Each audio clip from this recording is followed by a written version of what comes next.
Your new Amazon business is dying. Here's why. Hundreds of thousands of people and businesses start selling on Amazon every year. However, just like me in diets, most will quit before they even finish their first year. While some may be due to Amazon weeding out bad apples and clearing out scammers, there are also a lot of sellers just like you and I whose business will just fail. From my experience, there are a few key things that these sellers do not take into account and cause them to just give up, thinking the model is a lie or it's just not for them. While they may have all the desire and enthusiasm to get their business off the ground quickly, they don't recognize the many challenges in running a retail business and building it from the ground up. So here are 5 main issues that I see people constantly struggling with that drag them down and kill their business. Number 1 is a lack of patience. So many of the influencers and gurus online make it seem like you can start this business, find a winning product in 5 minutes, start selling it the next day, and make $1 billion. But this is just not the case. Even if you have unlimited money to throw at it, it still takes a lot of time and effort to build a successful Amazon business. And even if you have an established brand that you're trying to now bring to Amazon, it still doesn't guarantee success. There's a huge learning curve that we all have to go through, and it takes a lot of patience to get there. The best way to build successfully is at a slower pace. Think of the tortoise and the hare. It was the slow but steady pace of the tortoise that won. Likewise, it will be the slow yet consistent and steady growth that will make your business succeed, rather than the impulsive and impatient pace of the hare. So if you're feeling impatient about your business growth, take a step back and see what you can do to just take a few small steps forward and keep that growth happening, even if it is slower than you want. If you give in to patience, you will likely give up and never get to see the good results from your effort, and your business will die. The second thing that may be killing your business: inconsistent funding. This can be an incredibly frustrating problem to have to deal with. You may only have so much that you can invest in your inventory, and we generally want as much as possible invested and working for us to keep turning that money over. But Amazon may be too slow getting your earnings back to you and keeping your money tied up and unable to do anything for you. And there may be times where, let's say you stumble on a deal or a product where you need to jump on it quickly, and there is a lot of money to be made on that one. But if you don't have the funds to buy it, you simply miss out on those profits. For example, last Q4, there was a particular high-ticket product that was being clearanced out at a bunch of stores in my area, and they were selling really quickly. I could sell them on Amazon for around 100% ROI, and they would sell as fast as I could list them. So I went around clearing out every location where I could find them, and then they would sell before the day was over. But as I was doing this, I also needed to keep my regular replens and catalog going consistently so that I didn't fall behind, and I needed more funds. There are a couple options available to help in these kinds of situations. One thing you can do to plan ahead is set up like an emergency fund. You can have a separate savings account where you continually keep building and funding that account, and then you only access it in such situations. But that takes time to build up, and it's hard to look at all those funds just sitting there not making you money. Another option could be credit cards. You can keep your business running for a time in this way using credit cards, just so long as you make sure you pay them off before they charge you interest. One that I actually find very helpful is the Walmart credit card. I use this one when I order from Walmart online for pickup orders because it gets me an extra 5% on all online purchases. One option, which I used to help me in the scenario I mentioned a moment ago, was through a company called Payability.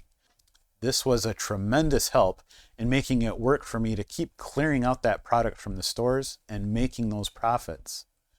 At each stop, I was spending between $500 and upwards of $1,000. And it would have been impossible to keep pulling those kinds of funds from my working capital and keep funding my regular business.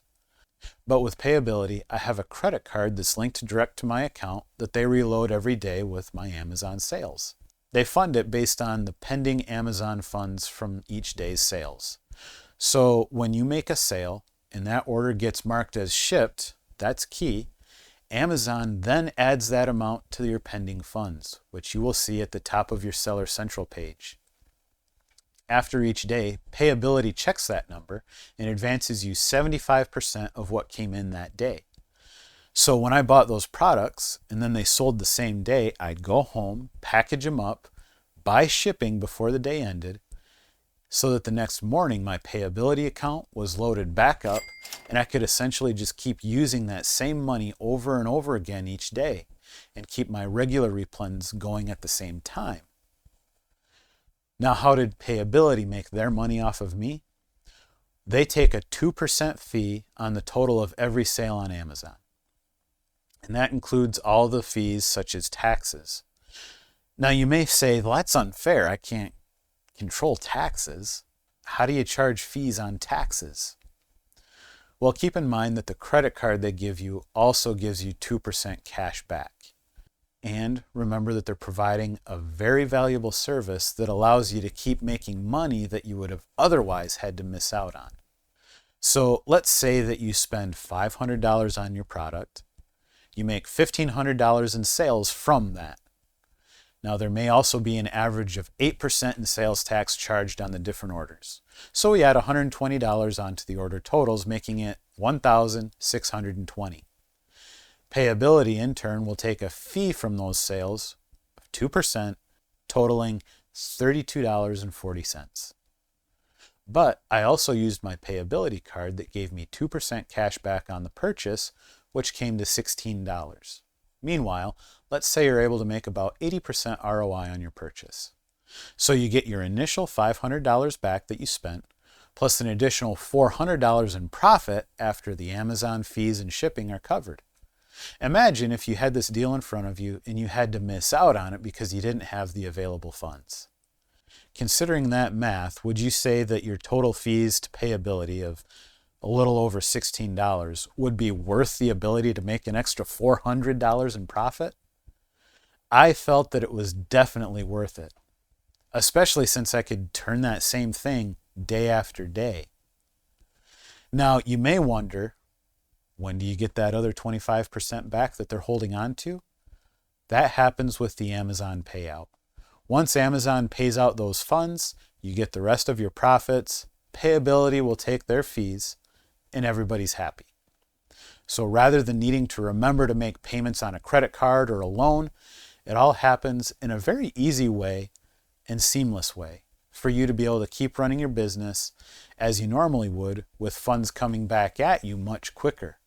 With the problem of inconsistent funds, I found Payability to be a huge help in allowing me to get those funds and scale my business much faster than I would have waiting for Amazon's payouts. If you would like to explore that option for your business, I do have a link in the description that will help you get an extra $150 in credits with Payability when you're approved. I appreciate you using my links, but again, no pressure. The third thing that may be killing your business, a lack of consistency. It is all too easy when you're working for yourself to get complacent and lax. You may spend a couple of weeks working hard, grinding and getting some good momentum going. But then you get tired. You want time off. And before you know it, that momentum that you built up has died. Your sales start sputtering because you aren't feeding the beast. So make sure you set a schedule for yourself and then stick to it. You need to source so many days each week. Schedule them in and do it. Then you need to get your shipment out so many times each week. Maybe it's just once, but schedule it in and do it. And you need to go over your sales and inventory so you know when to replenish the things that are selling. Schedule it in and do it. If you keep up with these necessary things, you will see consistent growth rather than spikes and drops that make it harder to maintain the health of your business. So don't just sit on your hands because you did a couple of weeks of work. You need consistency if you want to see real, consistent growth. The fourth thing that may be killing your business is you're making decisions based on emotions. This especially refers to being emotionally attached to certain products. It isn't uncommon to feel attached to that first thing you sold or the first replen that you had success with. It also isn't uncommon for ASINs that were profitable and consistent at one point to crash. And if that happens, you don't want to feel bad cutting it from your catalog. If after some time goes by and the listing has tanked and it just isn't recovering, don't be ashamed to let it go. Don't be sentimental about any aspect of the business. Do what contributes to healthy growth. And also, if you made a decision that seemed good at the time, but then as you move ahead with it, you realize that it's not working out as well as you thought initially, don't be afraid to just move on. Don't spend more time and money hoping that you can make it work just to save face. Things change and things happen. When it does, don't be sentimental, just move on. The fifth thing that may be killing your business is you aren't spending enough time in Keepa. This tool is so essential for every Amazon seller.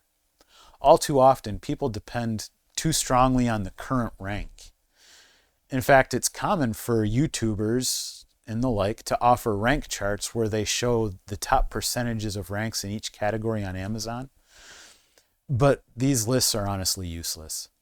Because keep in mind that the rank of any given ASIN or product is static. So for example, if we're looking at an ASIN that currently has a rank of 340,000 in, say, health and household, this would be the top 3% according to our chart. If we only look at that number, we might think it isn't moving that fast, so it's not worth my time.